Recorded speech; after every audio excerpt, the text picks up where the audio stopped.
Ukraine's president said on Monday hundreds of Russian soldiers are dying every day in Donetsk. One of the epicenters of the fighting has been in the town of Avdiivka, where few buildings remain intact. A local commander, Maxim Morozov, says they have repelled attacks from the Wagner Group, a Russian private militia, and defending the town becomes more of a challenge every day. The situation is extremely difficult. You can hear it for yourselves. There's constant fighting and combat. We have close combat, machine gun duels, as well as artillery duels. Our positions are constantly being bombarded, but also the city is under fire. Despite our heroic defense, the enemy has a definite advantage in numbers, in terms of soldiers and artillery.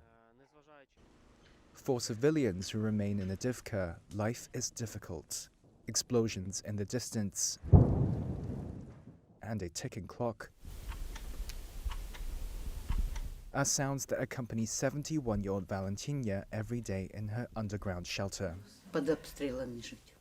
She says it's horrible to live under constant shelling, under the terrifying howl and buzz of shells. In nearby Bakhmut, where fighting has also been fierce, police continue to evacuate residents as shelling knocked out power and heating. In the south, Ukraine accuses Russian soldiers of looting empty homes in Kherson, disguising themselves in civilian clothes, while bolstering positions for possible street-to-street fights with Ukrainians. Those claims couldn't be independently verified. Russia calls its actions in Ukraine a, quote, special military operation designed to demilitarize its neighbor. Ukraine and its allies accuse Moscow of an unprovoked war to grab territory. On Monday, Kiev said it had seized control of stakes in 5 strategic enterprises, citing wartime laws, to aid its war efforts.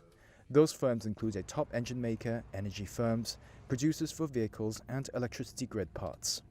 Some were controlled by oligarchs whose political power the Ukrainian president has long sought to curb.